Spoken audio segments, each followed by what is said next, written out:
Hello friends, welcome to Krishna's all in one. और आज का वीडियो है हमारा मैरीगोल्ड के ऊपर। तो चलिए इसी की मैं कुछ टिप्स एंड ट्रिक्स आपके साथ शेयर करूंगी कि किस तरह से हम अपने प्लांट को वेल मेंटेन रख सकते हैं।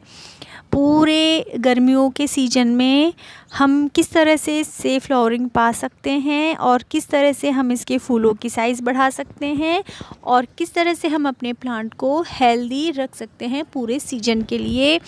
और साथ ही साथ ये भी हम जानेंगे कि ऐसी क्या ट्रिक है जिससे हमारा जो प्लांट है वो पूरे सीज़न में हमें एक के बाद एक प्लांट मिलता रहे और हमारी जो ब्लूमिंग है मैरीगोल्ड की वो कभी कम ना पड़े।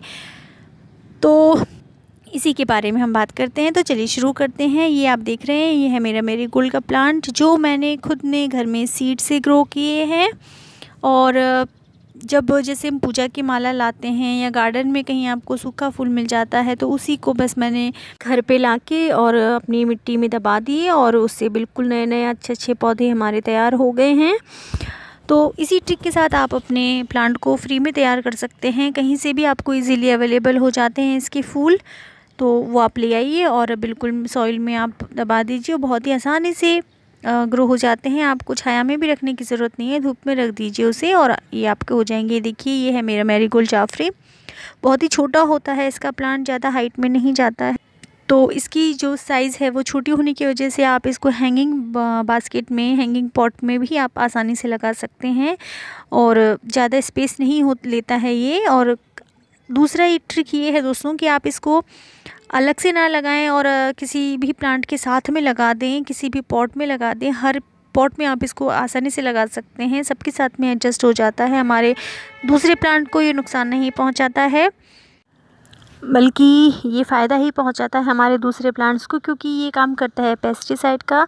पेस्ट का अटैक नहीं होने देता है हमारे दूसरे प्लांट पे।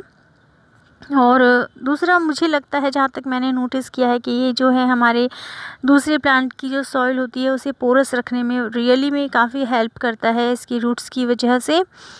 और जो ध्यान आपको रखना है इसकी ग्रोथ की, प्लांट की ग्रोथ के लिए जो काम आपको करना है वो ये है कि वीकली आपको इसकी गुड़ाई करनी है। भले आप पानी देना भूल जाएं, लेकिन वीकली आप इसकी गुड़ाई कीजिए, जो कि मैं करती रहती हूँ।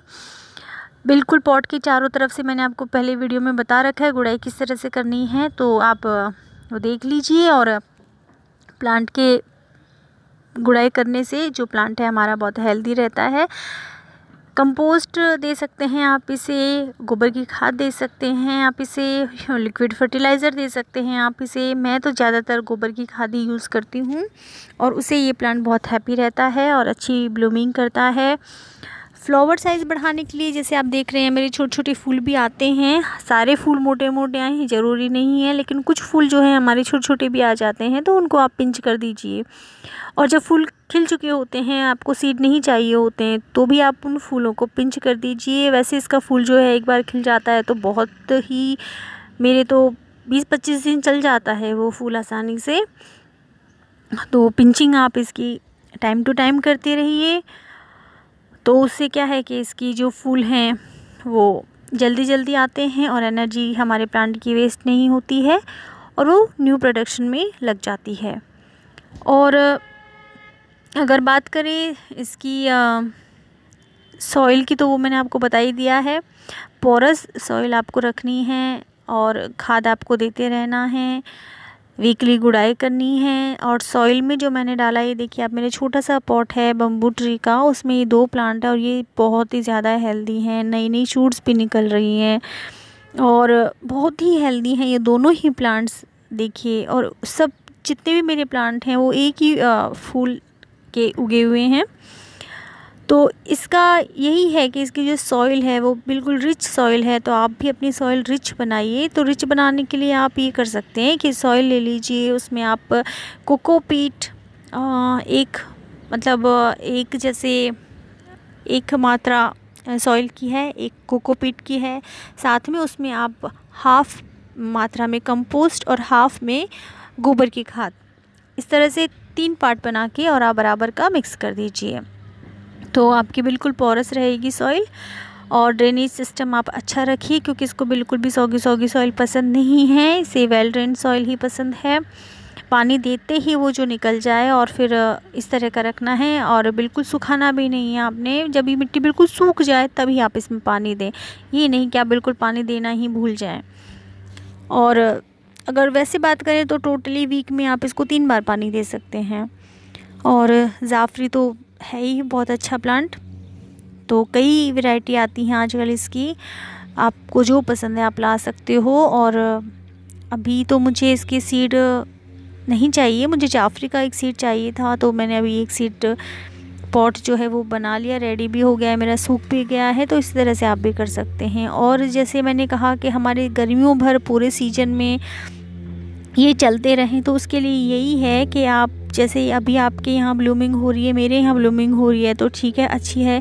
लेकिन नेक्स्ट प्लांट के लिए मैं क्या करूँगी, अभी से एक और जो मैंने फूल सुखा लिया है उसे अब मैं डाल दूँगी अपनी सॉइल में, किसी भी पॉट में कहीं पर भी डाल दूँगी, तो वो बिल्कुल उग जाते हैं, आसानी से उग जाते हैं। तो उससे क्या है कि जब तक इनमें ब्लूमिंग होगी जब तक वो बड़े हो जाएंगे, फिर जब इनकी ब्लूमिंग ख़त्म होगी तो उनमें ब्लूमिंग स्टार्ट हो जाएगी, और जब उनमें भी ब्लूमिंग स्टार्ट हो जाएगी तो उसमें से भी मैं फिर कोई जो फूल है अच्छा सा हेल्दी सा वो सुखा के और फिर उसको स्प्रेड कर दूंगी अपनी सॉइल में, पॉट में, कहीं पे भी। तो फिर वो मेरी नई जो पौध है वो बिल्कुल तैयार हो जाएगी। तो इस तरह से आप लगातार अपनी पौध हमेशा बनाए रखिए अपने गार्डन में, और ज़्यादा अलग से स्पेस इसको बिल्कुल नहीं चाहिए। तो अगर आप इस तरह से करेंगे तो पूरी गर्मियों भर आपके गार्डन में ये पौधा मिलेगा आपको देखने के लिए, और ब्लूमिंग इसकी होती रहेगी। और एवरग्रीन प्लांट है दोस्तों, वैसे चाहें तो आप इसको हमेशा लगा सकते हैं। और धूप में आप इसे रखिए, क्योंकि धूप बहुत पसंद करता है। और आप ये देख सकते हैं रिज़ल्ट मेरा, इसमें जो फूल हैं वो ज़्यादा बड़े नहीं हैं, वो इसी वजह से है क्योंकि मैंने इसको धूप में नहीं रखा हुआ है। इनको यहाँ पे बिल्कुल कम से कम 1 घंटे की धूप भी मुश्किल से मिलती होगी दोस्तों, क्योंकि ये जगह जो है वो मेरी छाया वाली है। लेकिन कहीं जगह नहीं मिली थी तो मैंने ऐसे ही उठा के इनको यहाँ रख दिया था। और ये देखिए मिठाई के डिब्बे में मैंने लगाया है, आप कहीं पर भी लगा सकते हो, छोटे से छोटे डिब्बे में भी लगा सकते हो। और इतनी सी सॉइल है इसमें, बस ये देखिए आप। और इसमें भी इसने फ्लावरिंग शुरू कर दी है, लेकिन ये ज़्यादा बड़ी साइज़ में नहीं आ पाया है क्योंकि इनकी थोड़ी जो है केयर, वो ना मैंने इनकी गुड़ाई करी, ना मैं इनको कभी फर्टिलाइज़र दिया, बिल्कुल साइड में पड़े रह गए बेचारे, तो इस वजह से। और ये देखिए आप, ये भी मेरा बहुत ही हेल्दी प्लांट है। तो अभी तो इसमें ये फर्स्ट बड़ आई हुई है और पहली बार ही ब्लूमिंग पे आएगा, लेकिन प्लांट बिल्कुल बहुत अच्छा हेल्दी है और सीड से ही ग्रो किया है। और इस तरह से इसमें 2 प्लांट और भी रेडी हो रहे हैं, तो इस तरह से आप भी रेडी कीजिए। ये जो मेरे मैरीगोल्ड लगे हुए हैं ये मेरे क्रिसैंथेमम के पॉट में लगे हुए हैं। तो क्रिसैंथेमम का तो सीजन अभी चला ही गया है, अभी फ्लावरिंग तो इसमें होगी नहीं, लेकिन प्लांट बिल्कुल मेंटेन रहेगा। तो ये जो पॉट है, जब इसमें आप मैरीगोल्ड लगा दोगे, चाहे आप जाफरी लगाइए, चाहे ये वाली लगाइए, कोई सी भी वैरायटी लगाइए, इससे हमारा पॉट जो है वो उसका लुक अच्छा आएगा और बहुत ही हेल्दी भी रहेगा हमारा दूसरा प्लांट, उस पर पेस्ट का जो है अटैक भी नहीं होगा। तो यही है ट्रिक। और बस धूप का बिल्कुल ध्यान रखिए दोस्तों, ये बिल्कुल सन लविंग प्लांट है। और कंपोस्ट आप इसमें दे दीजिए, गोबर की खाद दे दीजिए, लिक्विड फर्टिलाइज़र दे दीजिए। ये देखिए जैसे मेरी ब्लूमिंग हो रही है उसके साथ साथ मेरे दूसरे पौधे भी तैयार हो रहे हैं। जब उनमें ब्लूमिंग ख़त्म हो जाएगी तो बिल्कुल ये रेडी हो जाएंगे। और अभी मैं दिखाती हूँ आपको नर्सरी मेरी, जहाँ पे मैंने इसकी पौध बिल्कुल तैयार कर रखी है। तो ये देखिए ये है मेरी नर्सरी, यहीं से बस मैंने ये सारे प्लांट इसी में से लेके लगाए हैं। और अब बहुत सारे मैंने इधर उधर डिस्ट्रीब्यूट भी कर दिए हैं, और फिर भी मेरे पास इतने सारे बच रहे हैं। तो हर साइज़ के हैं, बड़े से लेके छोटे साइज़ तक के हैं, तो इसकी अब मुझे कोई टेंशन नहीं, मेरी गर्मियों भर का पूरा कोटा हो गया है। और अब इसमें समझ में नहीं आ रहा है इसको मैं इधर उधर कहाँ कहाँ लगाऊं, लेकिन चलिए मैं लगाऊंगी इसको, कुछ हैंगिंग में लगा दूंगी। ये देखिए आप कितने सारे इसमें लगे हुए हैं, बहुत सारी नर्सरी मेरी तैयार हो गई है। तो यही पॉट है जिसमें ऐसे बड़े बड़े जो पॉट होते हैं उसमें नीचे की तरफ मैं बीज डाल देती हूँ और वो बिल्कुल तैयार हो जाते हैं। तो लुक भी अच्छा आता है, सुंदर भी लगता है और आसानी से हमारे बिना किसी मेहनत के आराम से तैयार हो जाता है। तो मिलते हैं फिर नेक्स्ट वीडियो।